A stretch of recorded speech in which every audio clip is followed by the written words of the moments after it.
If pedophilia is a mental illness, why isn't there more effort to treat it like all other mental illnesses and destigmatize it? Regarding treatment, the issue is twofold. Firstly, it is not understood to be like an illness which can be cured, and there is a question of what can be done. See for example this Harvard mental health letter, in which the author argues the following. Classified as a paraphilia, an abnormal sexual behavior, researchers have found no effective treatment. Like other sexual orientations, pedophilia is unlikely to change. The goal of treatment, therefore, is to prevent someone from acting on pedophile urges, either by decreasing sexual arousal around children or increasing the ability to manage that arousal. But neither is as effective for reducing harm as preventing access to children or providing close supervision. You will often enough see researchers such as Cito or Cantor, down below, who have extensively studied pedophiles, argue that pedophilia is more akin to a sexual orientation, with all that it entails regarding intervention. We are in the very early stages of understanding what can work in terms of prevention and treatment. My view of pedophilia is that it resembles a sexual orientation for age, with some parallels in how it is expressed and experienced to sexual orientation for gender. Given this view, it is unlikely that we can change sexual interests in children, so my hope is that we can develop methods to identify those who will develop pedophilia early and support them in developing effective ways of managing their sexual thoughts, fantasies, and urges. To do this, we have to tackle the enormous stigma about pedophilia and have honest and difficult conversations about it. At this point, I move on to the topic of stigma, which also affects the difficulty in providing treatment to those who need help. For example, the pedophiles may be strongly disincentivized from revealing themselves even to a medical doctor. Many jurisdictions have passed mandatory reporting regulations for psychologists and other health care providers. Consequently, when someone who thinks he might be a pedophile comes in for counseling or therapy, the psychologist may be compelled by law to report the person to the authorities. That, of course, can lead to loss of the person's job, family, and everything else. So, these people have simply stopped coming in at all, and instead of getting help to them, we now have pedophiles circulating in society receiving no support at all. Regarding stigmatization, there are several issues. Generally speaking, it is difficult to remove the stigma from a stigmatized group. See for example how ethnic and racial minorities remain stigmatized even with a lot of efforts to fight prejudice and discrimination. The same can be said for mental illness in general. See how often people associate sensational acts of violence with mental disorders. For pedophiles, there is a recurrent confusion between sexual offending, child abuse, and pedophilia. Arguably, it is difficult to disentangle the amalgamation between pedophilia and child abuse, even though not all pedophiles are child abusers, and neither are all child abusers pedophiles. It is hard to change social representations, especially when it evokes moral reactions. Sexual offenses are morally repugnant, harming a child is morally repugnant. Put those two together. And in any case, the stigma would still be strong because the idea of people being attracted to children is repugnant even without them committing any crime. Yes, more should be done. Researchers and experts are arguably aware of the issue. To tie stigma back to the issue of treatment, by citing Jahnke, Imhoff and Hoyer. As has been shown for many other mental disorders, trouble and suffering does not only arise from the symptoms of the disorder, but also from unfavorable societal reactions. Rush et al., 2005. For many people with a mental disorder, fears of being stigmatized as such hold them from seeking professional help. Leaf, Bruce, Tischler, and Halser, 1987, and leads to lower levels of self-esteem. Corrigan, Faber, Rashid, and Leary, 1999, and self-efficacy. Corrigan, Watson, and Barr, 2006. Unfortunately, it is not easy to tackle the issue. Another great answer: you are on fire, dude. Smiley face. It seems to me that when people talk about treating paraphilias, we run into the same problems as we have with homosexual conversion. Altering someone's sexuality is hard and potentially injurious. Now of course, many people are of the belief that because pedophilia is evil because of the negative effects on the younger partner, but that leads generally to a lack of understanding or nuance. Simply the urge to remove something from the population doesn't work the reasons you have outlined. I would draw a difference between curing a paraphilia, removing the urge, which is very hard, and managing it so that a pedophile has ways of expressing that urge without kids getting hurt in the real world. As much as it disgusts people, I personally think that things like child sex dolls, for example, are infinitely preferable to leaving such people in a situation where they may be driven to abuse kids in real life.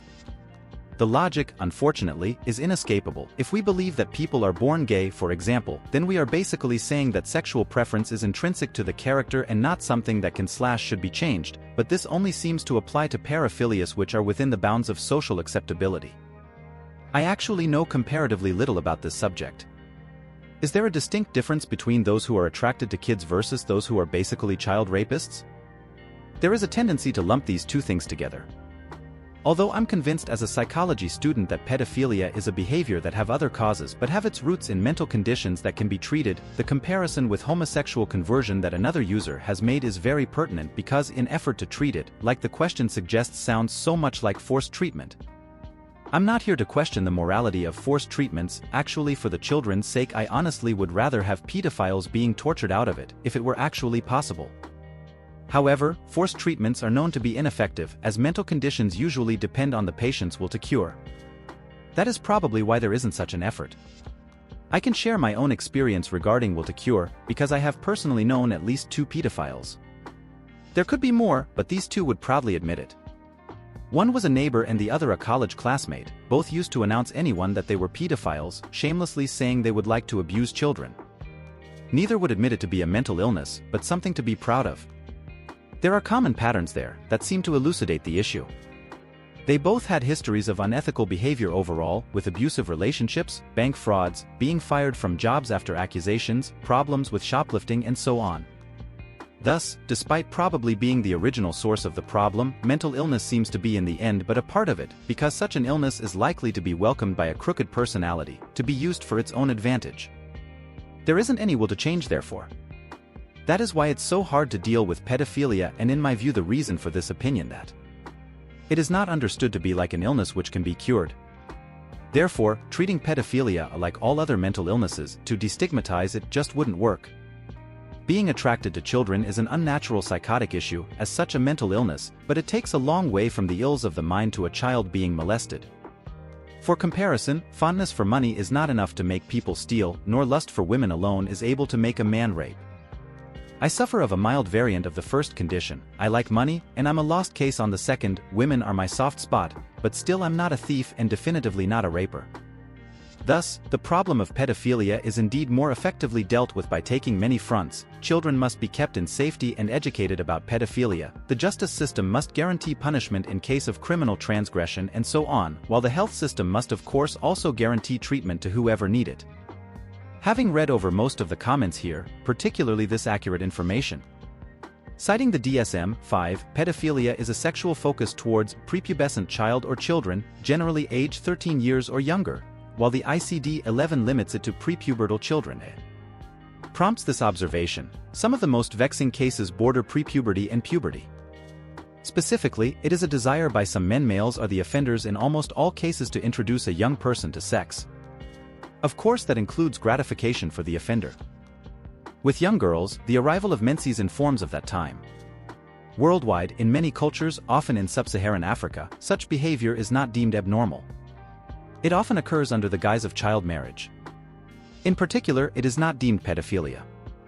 Yet when an adult male makes homosexual advances to a pubescent boy, say ages 13 to 15, especially in the US, the event is typically characterized as pedophilia, with links to homosexuality explicitly denied.